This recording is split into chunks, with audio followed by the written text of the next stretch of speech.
প্রিয় দর্শক বন্ধু, আজকে একটা নতুন ডেস্টিনেশন, নতুন সমুদ্র সৈকতের খোঁজ দিব, যেখানে আপনি খোলামেলা সমুদ্র সৈকতের মজা উপভোগ করতে পারবেন।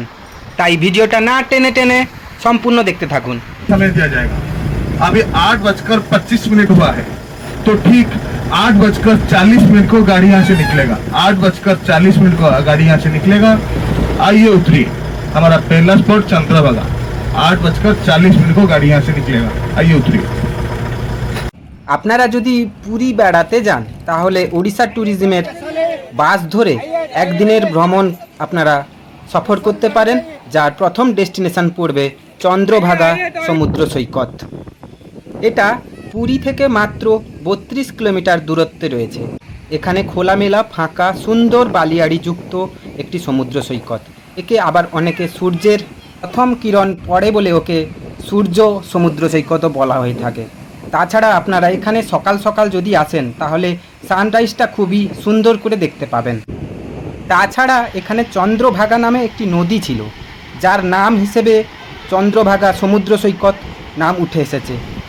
প্রত্যেক বছর এই মাঘ মাসের সপ্তম তিথিতে এখানে একটা মেলা বসতো চন্দ্রভাগা নদীতে, যেটা এখনও বসে। সেই মেলাকে কেন্দ্র করে বা সেই নদীকে কেন্দ্র করে যেটা সমুদ্র সৈকত হিসেবে গড়ে উঠেছে। এই সমুদ্র সৈকতের পাড়েই রয়েছে কনক মন্দির। এটা কিন্তু কনক মন্দিরের সঙ্গে এই চন্দ্রভাগার একটা অঙ্গ প্রত্যঙ্গ গভীরভাবে জুড়ে রয়েছে।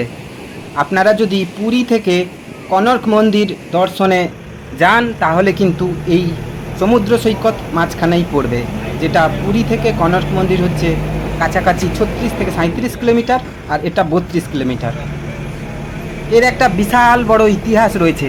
সুতরাং বন্ধুরা, আবারও ফিরবো নতুন ভিডিও নিয়ে, এরকমই সুন্দর সুন্দর মজাদার ভিডিও।